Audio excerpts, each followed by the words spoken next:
Um, well, I kind of been fighting like all my life. Like as long as I can remember, I've gotten into like street fights and stuff like that. And like I played a lot of sports growing up, but I've never really like fell in love like I did when I started going to boxing classes. My freshman year at college, my buddy Zeke, he texted me and asked me if I still wanted to come through to this club. And I did, and I always remember the first time I had a sparring day, I kind of got in there and got banged up a little bit and I was like, yeah, this is it. Like, I love it. Since I started boxing, as far as like the physical aspect, I'm in the best shape of my life. I used to be a pretty overweight kid. I was about 250 pounds my freshman year of high school. And then throughout playing sports and stuff like that, I've gotten down and now I compete in the 154-pound weight class.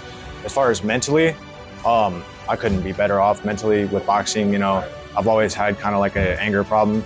And whenever I was able to box, I've always been able to like kind of get that into like an outlet that's been able to be a positive. Golden Gloves was something I've been training for a long time. I'd been counting down the days from like well over 100 way back in like December.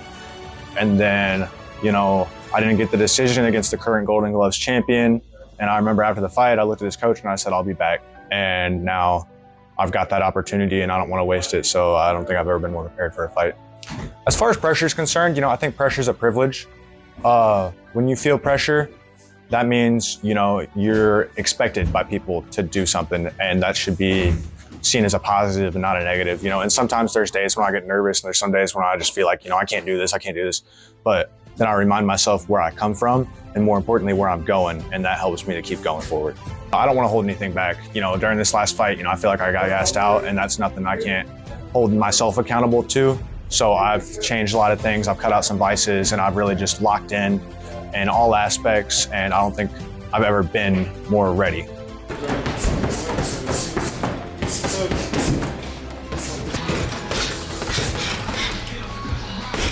Win or lose, after the fight, I plan on calling my granny, letting her know how the decision goes.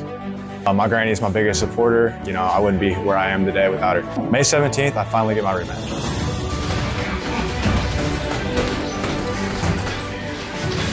I am dedicating this fight to my granny.